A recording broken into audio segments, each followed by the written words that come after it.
সম্মানীয় সাংবাদিক বন্ধু বান্ধৱী সকল, আজি আমাৰ কেবিনেটত কেইবাটাও গুৰুত্বপূৰ্ণ সিদ্ধান্ত লোৱা হয়, যিখিনি নিয়মীয়া আৰু চৰকাৰী কাম-কাজৰ লগত জড়িত সিদ্ধান্ত। সেইখিনি আপোনালোকে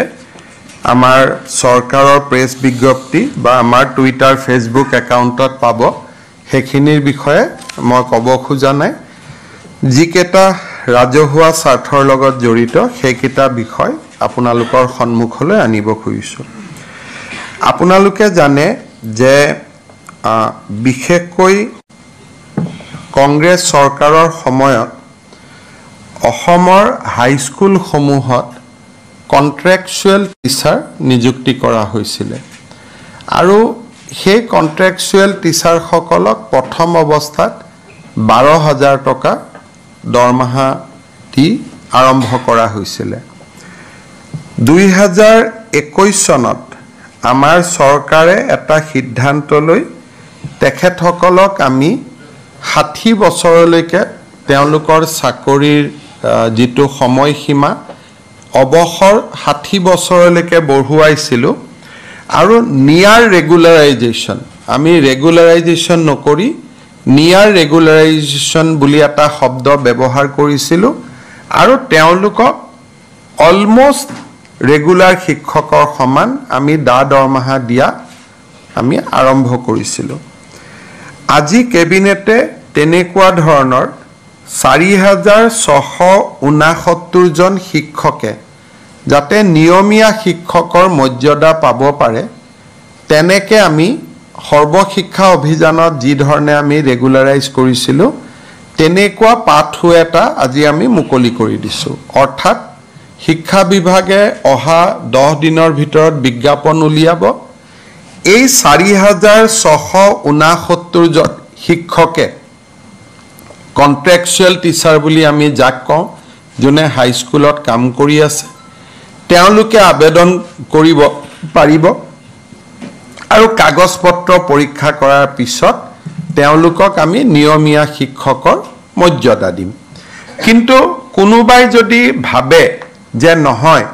মই চুক্তিবদ্ধ শিক্ষক হৈ থাকিম, মই নিয়মীয়া শিক্ষক হ'ব খোজা নাই, সেই অপশ্যনো তেওঁলোকৰ খোলা থাকিব। অৰ্থাৎ এইটো মেণ্ডেটৰী নহয়, এইটো ভলেণ্টিয়াৰী আৰু তেওঁলোকে ভলেণ্টিয়াৰী হিচাপে ইয়াত ইচ্ছা কৰিলে তেওঁলোকে পাৰ্টিচিপেট কৰিব পাৰিব আৰু ইচ্ছা নকৰিলে তেওঁলোকে পাৰ্টিচিপেট নকৰাকৈ থাকিব। এই মাহৰ 19 তাৰিখে আমি চৰকাৰৰ দুটা ফ্লেগশ্বিপ স্কিম আৰম্ভ কৰিম। অসমৰ 126টা সমষ্টিতে একোটা অনুষ্ঠান হ'ব আৰু গুৱাহাটীত ৰাজ্য চৰকাৰে সাংবাদিক মেলৰ জৰিয়তে এই আঁচনি দুখন মুকলি কৰিব। প্ৰথম হ'ল 12,60,000 অৰুণোদয়ত নতুন হিতাধিকাৰী। অৰ্থাৎ প্ৰতিটো সমষ্টিটোৰ আয়তন হিচাপত ক'ৰবাত 500 বেছি, ক'ৰবাত 500 কম, অলমষ্ট 10,000 কৰি আমি নতুন হিতাধিকাৰীক সংলগ্ন কৰিম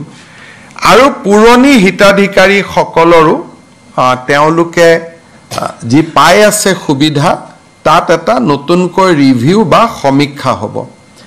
এই গোটেই কাৰ্যসূচীটো আমি 19 ছেপ্টেম্বৰত আৰম্ভ কৰিম আৰু আমি 10 জানুৱাৰীৰ ভিতৰত প্ৰপত্ৰ লোৱা, প্ৰপত্ৰ ছিলেক্ট কৰা, ফাৰ্ষ্ট ইনষ্টলমেণ্ট আমি যাতে 10 জানুৱাৰীত দিব পাৰোঁ, সেই ধৰণে অৰুণোদয় 3.0 আমি 19 তাৰিখে সূচনা কৰিম বা আমি আৰম্ভ কৰিম। এই উপলক্ষে অসমৰ 126টা সমষ্টিতে 126খন মিটিং হ'ব, য'ত মন্ত্ৰী বিধায়কসকল উপস্থিত থাকিব আৰু গুৱাহাটীৰ পৰা মই আপোনালোকক নিমন্ত্ৰণ কৰি গোটেই আঁচনিখনৰ বিষয়ে মই বুজাই দিম। কিন্তু 126টা সমষ্টিতে ইয়াৰ একোটা অনুষ্ঠান আমাৰ মন্ত্ৰী বিধায়কসকলে কৰিব আৰু আমি এই অনুষ্ঠানত যোগ দিবলৈ বিৰোধী পক্ষৰ বিধায়ক সংসদসকলকো আমি আমন্ত্ৰণ জনাম। দ্বিতীয়তে, আমি অহা 19 তাৰিখৰ পৰা 17 লাখ নতুন লোকক আমি ৰেচন কাৰ্ড দিম। কাৰণ এইবাৰ অৰুণোদয় পাবৰ কাৰণে ৰেচন কাৰ্ড অতিকে জৰুৰী ৰেচন কাৰ্ড নহলে অৰুণোদয় নাপাব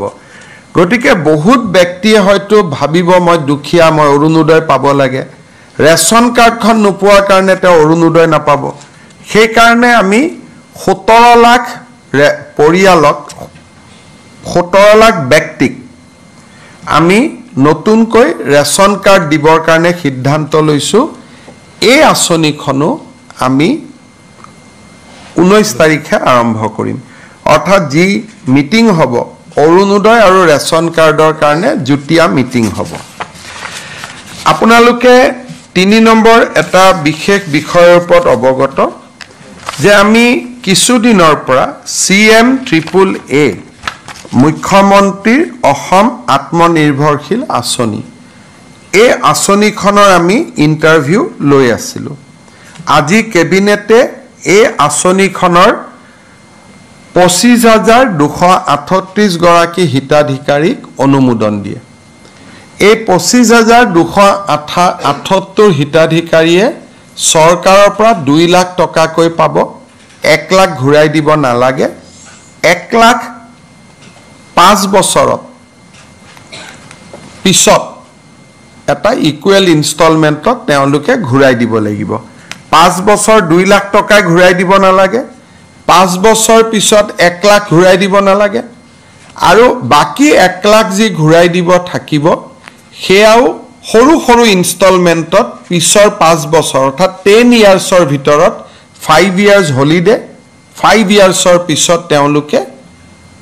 সৰু সৰু ইনষ্টলমেন্টত পিছৰ 5টা বছৰত আমাক টকাটো ঘূৰাই দিব 1 লাখ ঘূৰাই দিব তাৰো সুদ দিব নালাগে 1 লাখ ৰাজ সাহায্য 1 লাখ ঋণ আৰু ঋণও উভতাই দিব লাগিব উইদাউট সুদবিহীন ঋণ এই আঁচনিখনত আমি আজি কেবিনেটে 25,238 বেনিফিচিয়াৰীক আমি অনুমোদন দিছো 3 নৱেম্বৰত এই আঁচনিখনৰ ধন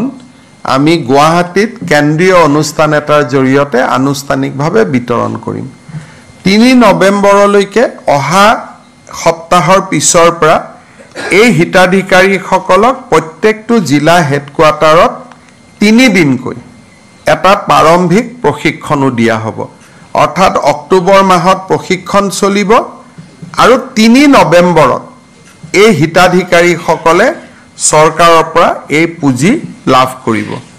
ইয়াৰ ফলত আমাৰ আৰু এটা কমিটমেন্ট আমি পুৰা কৰিলো আৰু 3 নৱেম্বৰত 25,000ক ধন মুকলি কৰি দিয়েই আমি গধূলি আৰু 75,000ৰ কাৰণে আবেদন সংগ্ৰহ কৰিম অৰ্থাৎ টোটেল আমি 1 লাখ লৰা ছোৱালীক আমি এই আঁচনিখনৰ সুবিধা দিব বিচাৰো আজি আমাৰ কেবিনেটে কোকৰাঝাৰত এটা ষ্টেডিয়াম নিৰ্মাণৰ বাবে 107 কোটি টকা অনুমোদন দিয়ে গুৱাহাটীৰ ডাউনটাউন হস্পিটালৰ সন্মুখত নতুনকৈ এখন ফ্লাইঅভাৰ নিৰ্মাণৰ বাবে 111 কোটি টকাৰ অনুমোদন দিয়ে আৰু গুৱাহাটী চিৰিয়াখানাক নতুন ৰূপত সজাই পৰাই তুলিবৰ বাবে 362 কোটি টকা দুটা ইনষ্টলমেন্টত অনুমোদন দিয়ে অৰ্থাৎ প্ৰথম 50% কাম হ'ব তাৰ পিছত 50% তাৰ মানে প্ৰথম অৱস্থাত প্ৰায় 170 কোটি টকাৰ কাম হ'ব তাৰ পিছত 170 কোটি টকাৰ কাম হ'ব কিন্তু টোটেল প্ৰজেক্টটো 362 crores আৰু গোটেই চিৰিয়াখানাখন এটা চিৰিয়াখানা কাম টুৰিজম এট্ৰেকচনলৈকে কনভাৰ্ট হ'ব আমি আপোনালোকক পিছত প্ৰেজেন্টেচনটো ভাল কৰি আমি দেখুৱাম ইয়াৰ লগত আজি আমাৰ কেবিনেটে এটা খুব ডাঙৰ আঁচনিক মঞ্জুৰি কৰে সেইটো হৈছে দসাল বুলি এটা কোম্পানী আছে যিটো কোম্পানীয়ে ৰাফেল বিমানবিলাকক চোৱাচিতা কৰে যিটো কোম্পানীয়ে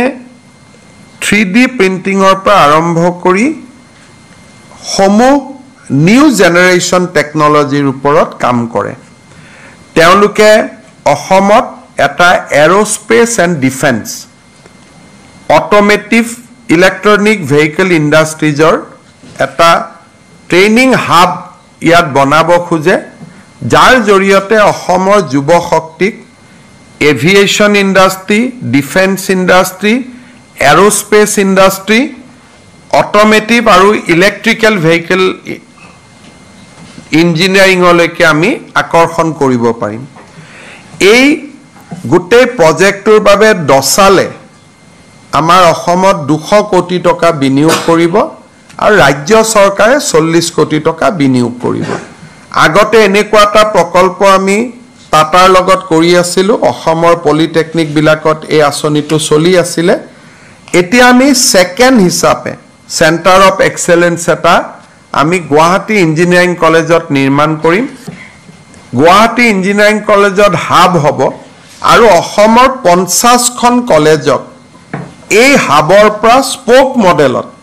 আমি ট্ৰেইনিং দিব পাৰিম অৰ্থাৎ গোটেই আঁচনিখনত আসাম ইঞ্জিনিয়াৰিং কলেজ আৰু 50খন কলেজ এই আঁচনিটোৰ অধীনত আহিব 240 কোটি টকা ব্যয় হ'ব 40 কোটি টকা ৰাজ্য চৰকাৰে ব্যয় কৰিব 200 কোটি টকা দসালে ব্যয় কৰিব আৰু এই দসাল সিস্টেমে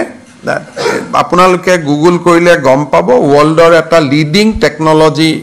অৰ্গানাইজেশ্যন তেওঁলোকক মই আগতে কোৱাৰ দৰে গোটেই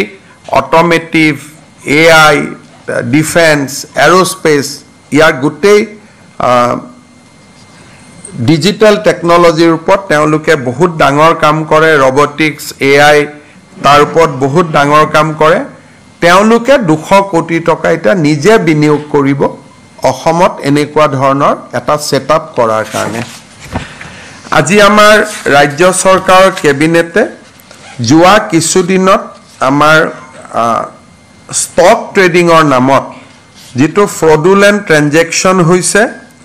আৰু বিভিন্ন মানুহৰ টকা পইচা অনৈতিকভাৱে ডিপজিটৰ নামত লৈ তেওঁলোকে নিজৰ ব্যক্তিগত স্বাৰ্থত ব্যৱহাৰ কৰিছে তেনেকুৱা 32টা গোচৰ সিবিআইক দিবৰ কাৰণে সিদ্ধান্ত গ্ৰহণ কৰিছে আৰু এই গোটেই 32টা গোচৰ সিবিআই তদন্ত কৰিব মোৰ যোৱা দিল্লী ভ্ৰমণৰ সময়ছোৱাত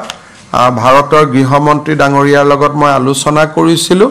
আৰু তেখেতেও সিবিআইক এই গোচৰ দিয়াত সন্মতি প্ৰকাশ কৰিছিলে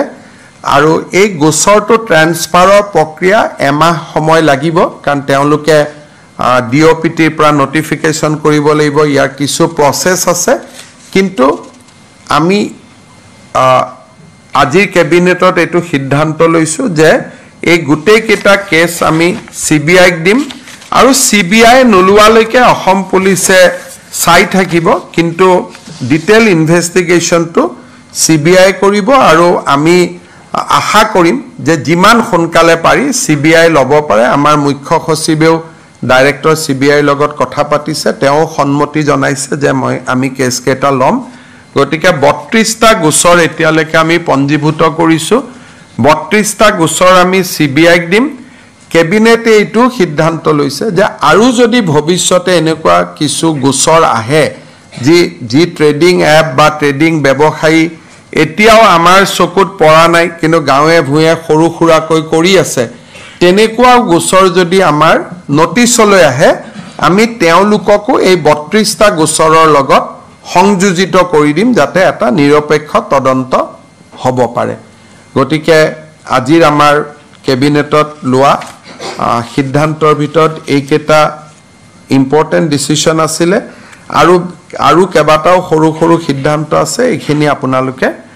আমাৰ টুইটাৰ ফেসবুক বা ডিআইপিআৰ প্ৰেছ ৰিলিজত আপোনালোকে পাব পাৰিব এইখিনি আছিল হ'ব